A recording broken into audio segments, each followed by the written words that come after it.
로마서 13장 1절부터 7절까지 말씀입니다. 우리가 지금 로마서를 지금 두 주를 안 했죠, 그죠?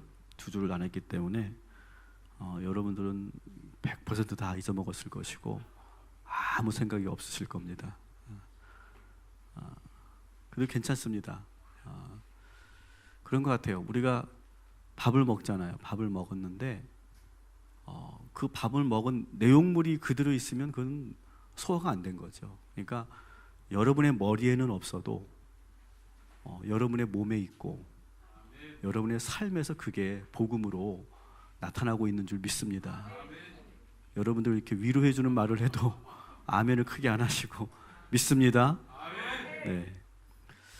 우리가 12장에는 뭘 했죠? 복음에 기초한 교회 생활과 영적 생활, 신앙 생활에 대해서 우리가 했습니다. 그리고 복음에 기초한 관계법에 대해서 우리가 함께 했습니다. 오늘 23장은 복음에 기초한, 따라합시다. 복음에 기초한 사회생활. 이전에는 무슨 생활? 교회 생활, 신앙 생활, 그 다음에 관계법에 대해서 했다면 이제 오늘부터 13장은 복음에 기초한 사회생활을 어떻게 할 것인가를 우리가 다루는데, 특별히 1절부터 7절까지는 복음의 기초에서 우리가 이 국가를 어떻게 볼 것인가, 이 권세자들을 우리가 어떻게 바라봐야 할 것인가를 우리가 함께 생각해 보는 시간입니다. 우리가 대한민국의 한 국민으로서, 우리 국민이면서 우리는 동시에 그리스도인이죠. 우리가 그리스도인으로서 어떤 자세를 취해야 할 것인가를 오늘 생각해 보는 시간입니다.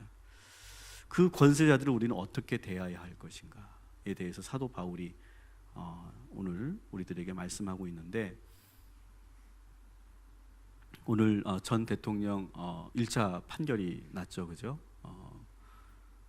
많은 국민들이 관심을 갖고 그 판결을 본 것으로 알고 있습니다. 어쩌면 오늘 그 상황에 우리가 있으면서 그 상황 속에서 오늘 이 복음이, 이 말씀이 또 우리들에게 또 다른 그런 의미를 주지 않을까 생각합니다. 자, 그리스도인은 국가를 어떻게 봐야 될까요? 1절을 우리 한번 같이 읽어보겠습니다. 시작. 사람은 누구나 위에 있는 권세에 복종해야 합니다. 모든 권세는 하나님께로부터 온 것이며 이미 있는 권세들도 하나님께서 세워주신 것이기 때문입니다. 아멘. 여러분 이 말씀에 동의하십니까? 아멘. 정말 동의하세요? 여러분 하나님께서 국가를 만드셨다는 이 사실에 동의하십니까? 하나님께서 국가의 통치자들을 세우셨다는 이 내용에 여러분 동의하십니까? 너무 쉽게 아멘이 나와가지고 제가 조금 당황스러운데, 사실 우리는 이 국가와 이 통치자들에 대해서 참 복잡한 감정을 가지고 있습니다. 우리들은 참 복잡해요. 우리가 살면서 이런 말을 한두 번쯤 해봤을 거예요. 국가가 나한테 해준 게 뭐가 있어? 그죠? 국가가 나한테 해준 게 뭐가 있어? 그런 생각 우리가 한두 번쯤은 해보지 않았을까요? 그러다가도 우리는 또 해외에 나가면 또 그런 같은 그러한 사람들을 만나면, 같은 우리는 한국 사람을 만나면 너무너무 반갑고, 또 태극기만 보면 너무너무 우리가 또 반가워하죠. 또 월드컵이나 월드컵 같은 경기에서 국가대표 선수들이 막 태극기 들고 화로하고 또 메달 시상식에 올라가면 막 가슴이 뭉클하고 막 그러죠. 그러다가 이제 우리가 채널을 다른 데 돌려서 뉴스를 보면 거기에 보면 우리나라의 대통령 이야기, 뭐 정치권 이야기, 사법부 이야기, 뭐 재벌 기업들의 이야기를 보면 이게 무슨 나라야? 뭐 그런 생각이 듭니다.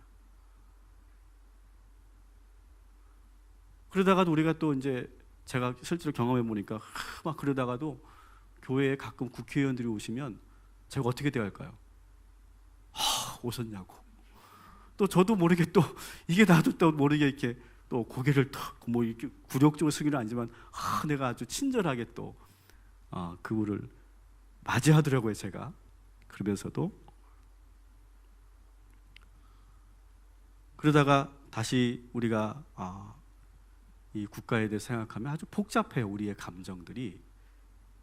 우리가 이 사도 바울이 당신들은 이 사람의 이 나라의 권세에 대해서 복종해야 된다라고 하는 이 말을 들을 때 사실 우리는 여러 가지 그 국가에 대한 이 통치자들에 대한 경험이 있기 때문에 쉽게 우리가 이것을 동의하기가 어려울 수 있어요.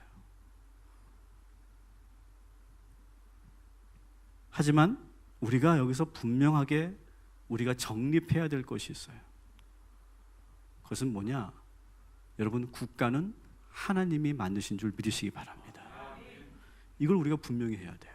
그러니까 이것 자체가 흔들리는 그리스도인이라면 우리가 다시 한번 생각해 봐야 돼요. 우리의 믿음에 대해서. 국가는 하나님이 만드신 거예요. 그리고 모든 권력은 하나님께서 세우시는 거예요. 여러분, 이 사실을 믿으시기 바랍니다. 우리는 이것을 전제로 하고 있는 거예요. 저는 오늘 이 시간 우리의 정치적 견해가 다를 수 있어요. 여기는 진보적인 분도 계시고 보수적인 분도 계실 거고 여러 가지 여러분의 그런 정치적인 색깔은 다를 수 있어요. 하지만 저는 오늘 어떤 정치적인 편향된 어떤 이야기를 하려고 하는 것이 아니에요.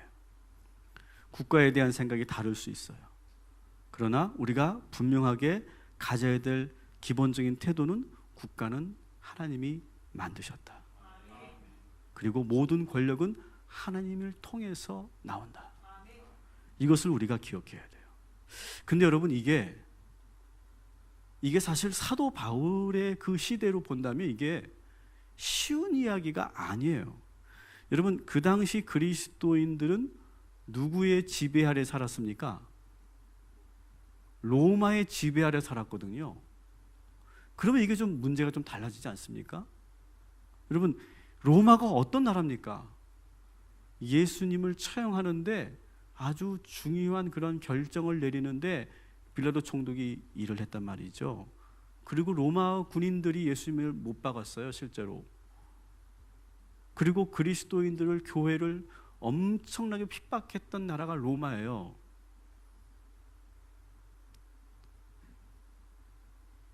그럼에도 불구하고 사도 바울은 이 초대교회 성도들에게 지금 이 국가를 전복시켜라 그렇게 선동하지 않아요.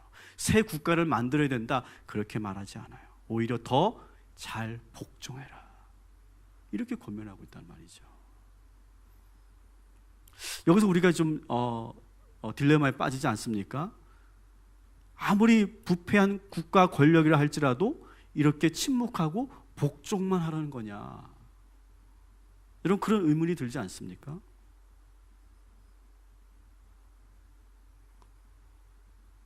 그렇지만 우리는 이 사도 바울의 이 말을 일단은 잠정적으로 동의하시기 바랍니다.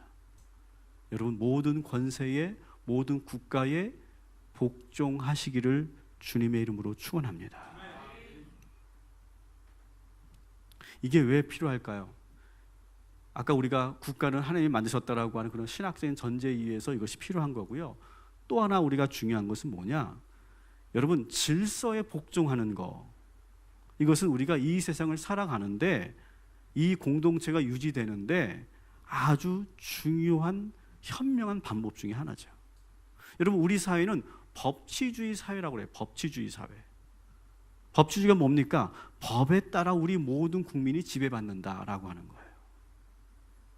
만일 이 법치주의가 없고 다 개개인이 자기 의견을 주장하고 자기의 주장만을 내세운다면 여러분, 이 사회와 이 국가가 어떻게 되겠습니까? 상당히 혼란에 빠질 거예요. 그래서 모든 국민들과 모든 사람들은 다 그 법에 복종하고 그 법의 지배를 인정하는 거예요. 그래야 그 질서가 잡히기 때문에 그래요. 여러분, 이 법치주의라고 하는 것은 사실 정신적으로 본다면 우리 기독교의 정신에 지금 입각해 있어요. 우리가 하나님의 법에 따라 살죠. 우리는, 그죠? 우리는 하나님의 법에 따라 살고, 그리고 우리는 하나님의 그 말씀에 따라 삽니다. 그러한 그 기본을 가지고 살아가는 우리 그리스도인들이 오히려 보여준 것이 바로 이 법치주의라고 하는 저는 가치라고 생각해요.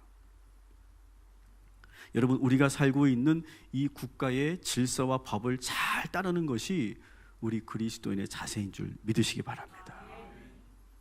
우리 그리스도인들은 먼저 법과 질서를 중요하게 생각해야 돼요. 그리고 그 공동체의 리더십을 존중하는 자세가 우리는 있어야 돼요. 이것이 국가와 공동체를 유지하는 데 가장 현명한 방법이죠.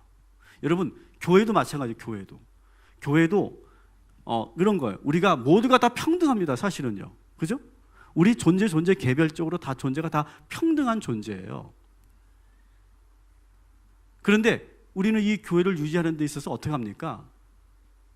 주의 종에게 모든 것을 맡기고 그리고 주의 종의 리더십을 따르겠다고 여러분들이 인정하고 있는 것이죠.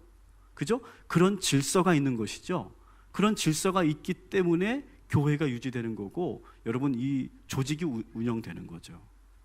그래서 우리 그리스도인들은 여러분이 어디에 속해 있든지 그런 질서를 따르고 그 법을 따르고 그 원칙을 따르는 일을 우리가 잘 하는 것이 그리스도인의 기본적인 삶의 자세인 줄 믿습니다. 그리고 기본적으로 우리 그리스도인들은 국가 지도자들과 관리들을 신뢰하는 마음을 항상 가지고 있어야 돼요. 항상 신뢰하는 마음을 갖고 우리는 바라봐야 돼요. 근데 우리가 모르는 게 아니죠. 이 국가 지도자들이 지금 무슨 일을 하고 있는지 우리는 다 알고 있잖아요. 그죠? 이미 다 만체 다 드러났잖아요. 그런데 우리가 바라볼 때 그러면 야, 모든 지도자들이 다 저 모양이야. 그러니까 믿을 만한 놈들이 하나도 없어. 다 자기들 욕심 채우려고 하는 거고 다 그 자리에 올라서 자기의 입속 차리려고 다 그러는 거야. 다 나쁜 놈들이야. 우리가 그렇게 생각하지 말자는 거예요. 우리가 그러한 그들의 그 탐욕과 그들의 이기적인 마음과 그들의 그런 자기들 나름대로 어떤 숨겨있는 그런 비리들 우리가 모르는 바가 아니에요. 그래도 우리 그리스도인들 기본적으로 이 국가 지도자들에 대해서 존중하는 마음을 잃지 말아야 된다라고 하는 거예요. 이게 쉽지 않죠. 우리가 욕하기는 쉬워도, 그죠? 우리가 비판하기는 쉬워도 우리가 그 사람들의 잘못을 우리가 알고 있는데도 존중해 준다는 거, 이건 정말 쉬운 게 아니에요. 오늘 본문 로마서 13장 4절부터 6절까지의 말씀을 제가 요약해서 적어드렸습니다. 한번 읽겠습니다. 시작. 통치자는 여러분 각자에게 유익을 주려고 일하는 하나님의 일꾼입니다.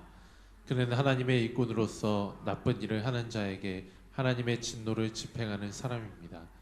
그들은 하나님의 일꾼으로서 바로 이 일을 하는 데 힘을 쓰고 있습니다. 아멘. 우리가 이런 태도를 가져야 된다는 거예요. 근데 우리 그리스도인들 가운데도 보면 이런 경우가 있어요. 저런 썩을 놈들, 저 도둑놈들, 믿지 못할 놈들, 막 우리가 그렇게 막 그 정부를 욕하고 관리자들을 욕하고 그럽니다. 물론 욕먹을 짓을 했죠. 하지만 우리 그리스도인들은 어떻게 한다고요? 바로 이 4절부터 6절까지 있는 말씀처럼 그렇게 존중하는 마음을 잃지 말아야 된다. 그들이 우리가 모르는 비리를 저지르고 있고 이권을 챙기고 있다고 해도 우리는 믿어주고 존중해준다. 여러분, 이게 더 무서운 거예요. 여러분, 막 욕하는 것보다 이게 더 무서운 거예요. 저 그리스도인들이 알고 있어.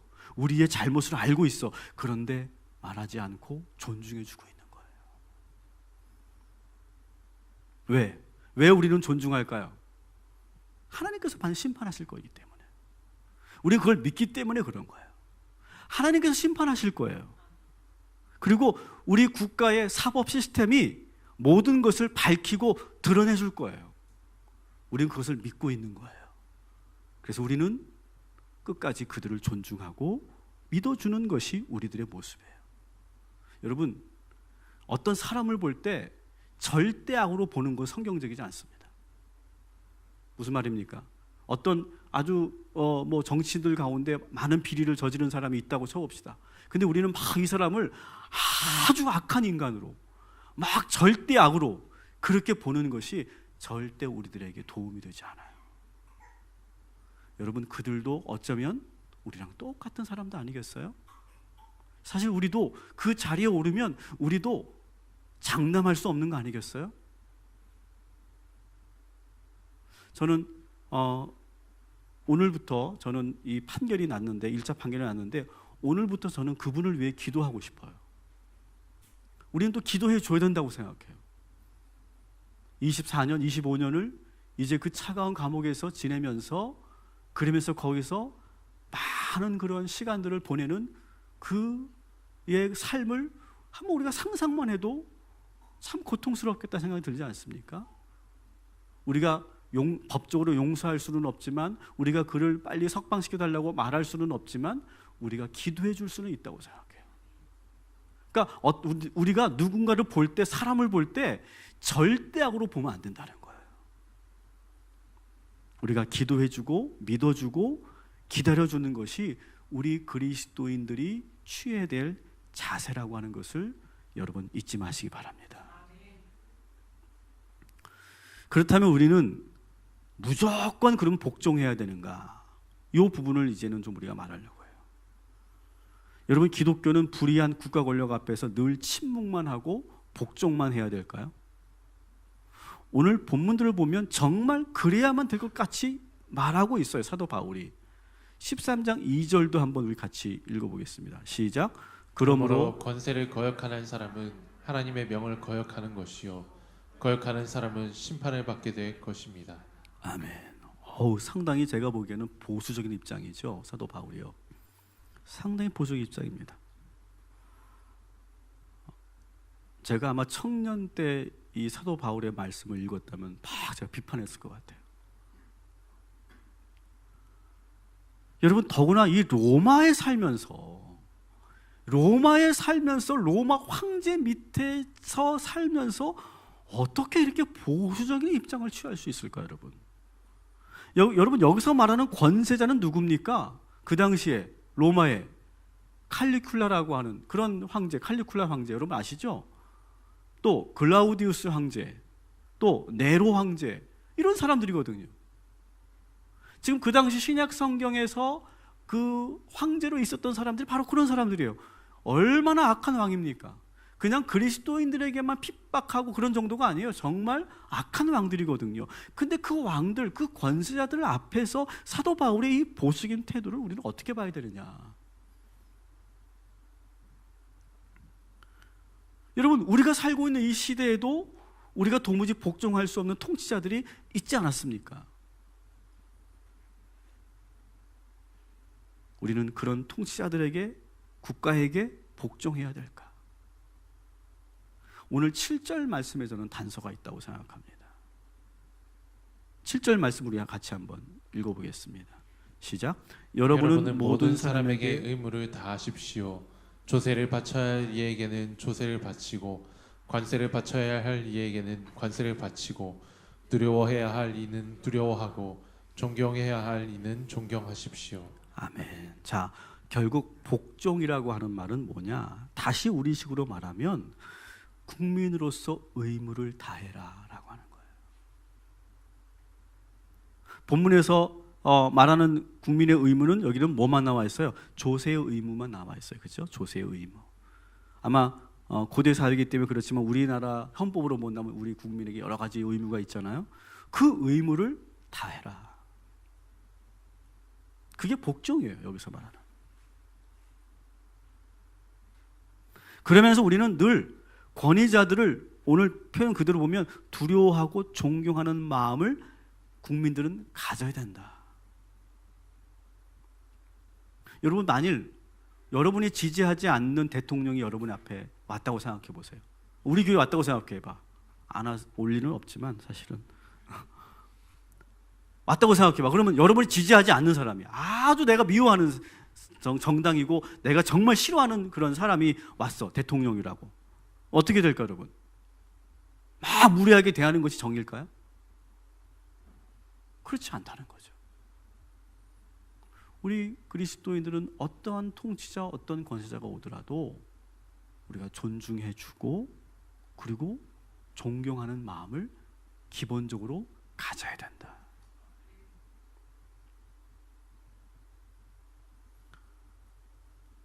그러면서 여기서 말하는 복종은 아까 말한 것처럼 우리가 국민으로서 해야 할 의무를 잘 지키는 거예요. 여기서 말하는 복종은 뭐냐? 사람에게 복종하는 걸 말하는 게 아니에요. 그래서 사실 이 7절 말씀에서 우리는 아주 중요한 단서를 보고 있어요. 여기서 말하는 권세자들이나 여기서 말하는 국가는 어떤 특정한 사람의, 어떤 특정한 왕의, 어떤 황제에게 복종하라고 하는 말이 아니다라고 하는 거예요. 사람에게 그냥 뜻없이 무릎 꿇는 그런 복종을 말하는 것이 아니다라고 하는 거예요. 국민의 의무를 다해야 된다라고 하는 걸 말하는 거예요. 여러분, 우리는 대한민국 국민으로서 여러분 우리가 감당해야 될 의무를 정확하게 성실하게 감당하시기를 주님의 이름으로 축원합니다. 이것은 우리가 기본적으로 해 나가야 되는 거예요.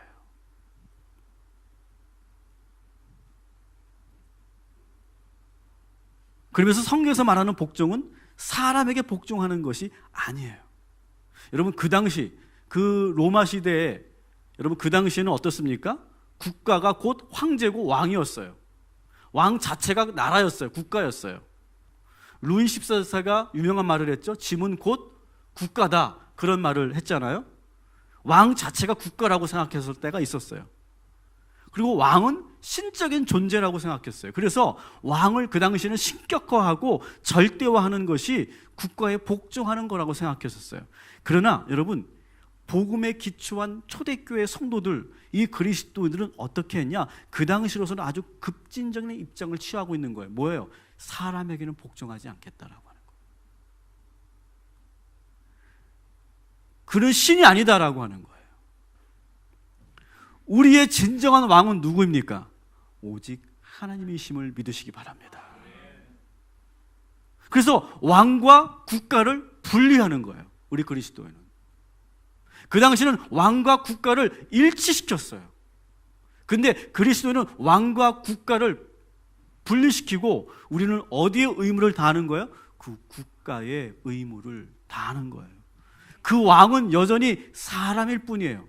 하나님이 세운 권세자일 뿐이에요. 그는 신이 아니에요. 그가 복종받아야 될, 그가 숭배받아야 될, 예배받아야 될 대상이 아니에요.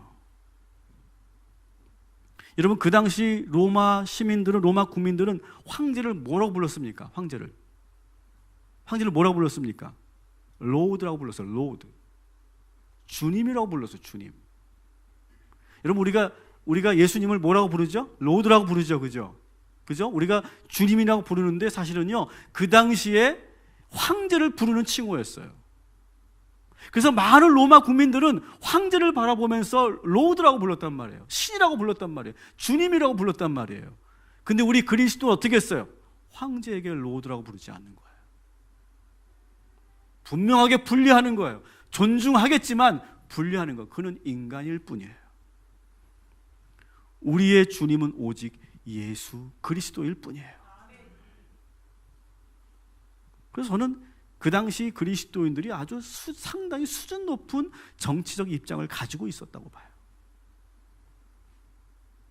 일상생활에서 그들은 철저히 국가 정책에 순응합니다.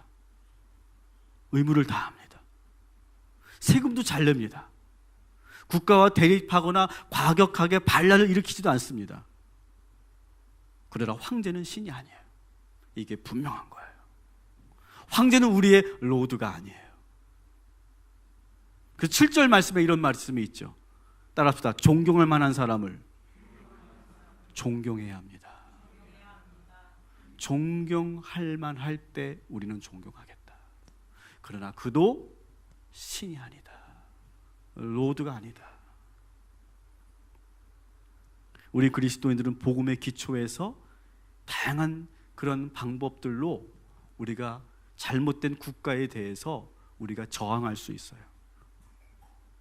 그래서 오늘 우리가 복종하고 그리고 의무를 다하고 존중하는 태도로 우리가 기본적으로 갖지만 이제 우리가 정말로 잘못된 권력 앞에서 우리는 어떻게 해야 되느냐? 제가 4가지 유형을 여러분들에게 소개할게요. 사도 바울은 기본적으로 사도행전을 보면, 우리가 사도행전을 보면 이제 후반부에 보면 계속 재판하는 내용이 나옵니다. 그러니까 사도 바울은 어떻게 했냐면 이 로마법 테두리 안에서 정당한 재판 절차를 밟아요. 그러면서 그 정당한 법적인 그러한 절차를 통해 기독교 신앙의 정당성을 인정받으려고 노력해요. 사도 바울은 합법적인 투쟁을 하고 있는 거예요. 세상법이 아무리 문제가 많다고 해도 이 법 역시 하나님이 만드신 것이고, 그리고 이 법 안에는 하나님의 정신이 깃들어 있고 하나님의 공의가 내재되어 있다고 믿는 거예요. 그리고 그 법 안에서 법적으로 싸우는 거예요. 다투는 거예요. 법을 통해서 정의를 실현하려고 노력하는 그런 노력을 사도 바울이 합니다.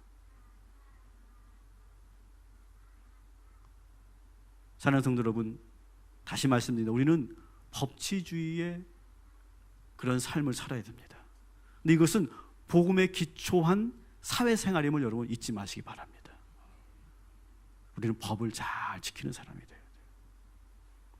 그러면서 우리는 잘못된 것에 대해서 법적으로 우리는 다투고 법적으로 그 법적인 그런 정의를 이루어가는 것이 우리 그리스도인들이 해야 하는 그런 방법이다.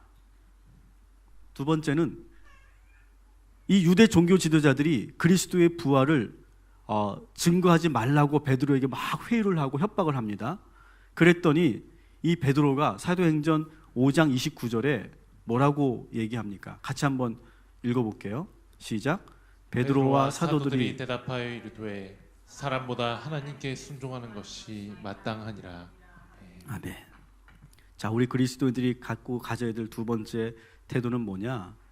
우리는 하나님께 순종하지 사람에게 순종하지 않습니다. 베드로는 지금 사내들인 공회 앞에서 불복종 선언을 하는 거예요. 아무리 국가라 할지라도 하나님의 진리를 가리거나 하나님의 정의에 거스른 일을 강요한다면 우리는 거기에 무조건 불복종해야 돼요. 복종할 수 없어요. 그리스도인들은 잘못된 것은 잘못되었다고 외칠 수 있어야 합니다. 침묵해서는 안 돼요. 그때는. 누가복음 19장 40절 한번 같이 읽겠습니다. 대답하여 이르시되 내가 너희에게 말하노니 만일 이 사람들이 침묵하면 돌들이 소리 지르리라 하시니라. 아멘. 제가 이 구절을 보는 순간 제가 대학교 2학년 때가 떠오릅니다. 한참 우리 대학 다닐 때는 대자보를 많이 썼습니다. 대자보를. 근데 그때가 제 기억으로는 이제 5.18이었던 것 같은데 이 대자보를 제가 교회 벽에다 붙여버렸어요. 쥐어 나왔어. 왜냐면 제가 보기엔 너무 속상했던 게 뭐냐면 이 사회가 너무너무 이 5.18에 대해서 막 아파하고 있는데 교회는 아무런 관심이 없는 거예요. 5.18이 뭔지도 모르는 어른들도 많이 있는 것 같아요. 그래가지고 제가 이 내용을 원고를 써가지고 대자보를 붙이려고 했는데 저희 아버지한테 걸렸어요. 그래서 뒤지게 혼나고 그래도 붙였어요. 5분 만에 떨어졌지만 그랬던 때가 기억납니다. 근데 제가 그때 감동받고 은혜 받았던 말씀이 바로 이거예요. 다시 한번 볼게요. 만일 사람들이 침묵하면 뭐가 소리 지른다? 돌들이 소리 지른다. 여러분, 우리가 그리스도인들이 침묵하면 돌들이 소리 지릅니다. 반드시 하나님의 정의는 드러나고 그 모든 역사적 비밀은 드러나게 되는 줄 믿습니다.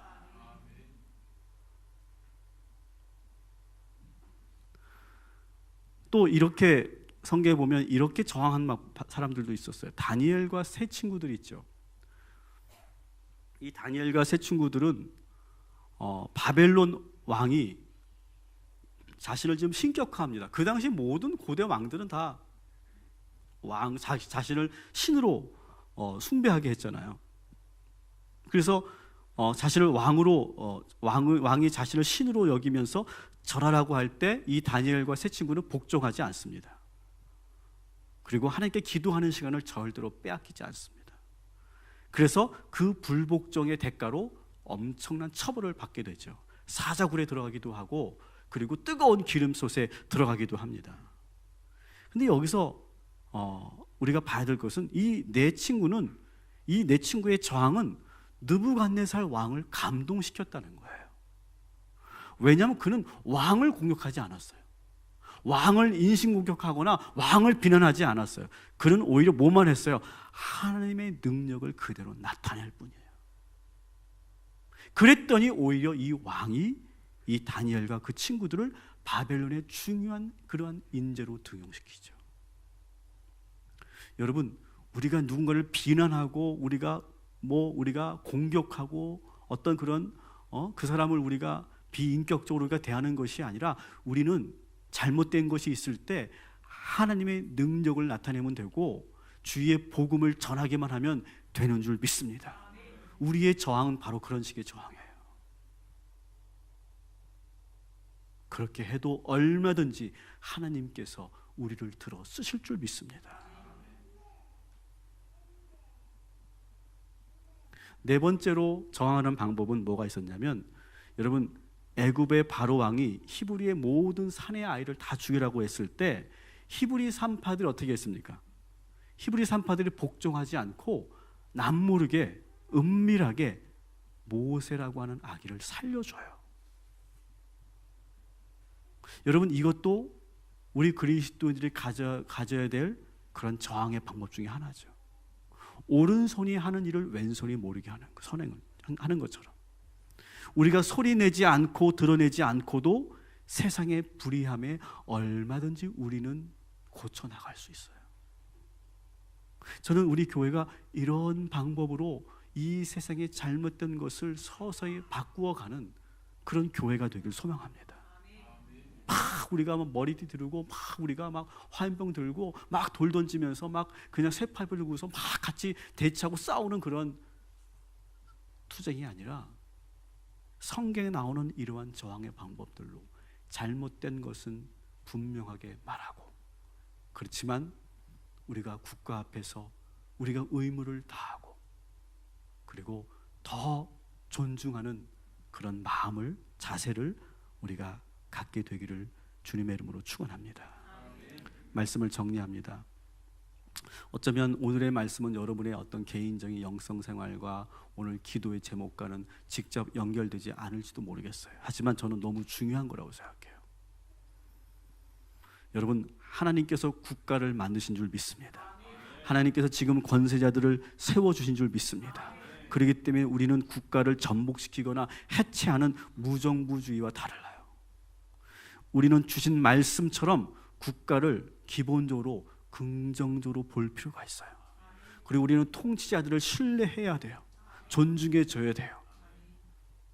그러나 여기서 끝나지 말고 우리가 알아야 할 것은 따라합시다. 나는 하늘나라 백성이다. 여러분, 우리는요 하늘나라 백성이에요. 우리가 살고 있는 이 땅에서, 이 대한민국은요 우리가 영주권을 가지고 사는 거예요. 우리의 진짜 국민권은 어디에 있느냐? 하늘나라에 있어요. 우리의 국적은 하늘나라인 줄 믿습니다. 그래서 우리 그리스도인들은 복음의 사람들이에요. 복음의 사람들이지 어떤 정치 이데올로기에 빠져들면 안 돼요. 그래서 어떤 특정 정당이나 어떤 그런 정치인을 우리가 지지하거나 운동하는 일은 우리 교회에서는 하지 않을 거예요. 적어도.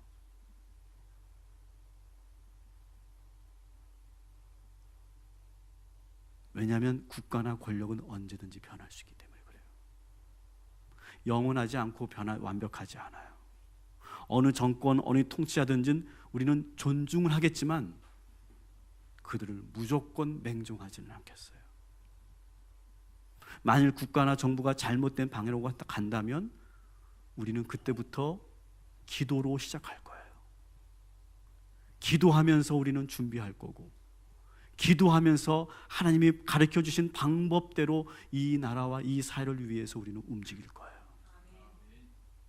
그러나 하나님께서 모든 것들을 이루어 가신다라고 하는 믿음 안에서 할 거예요.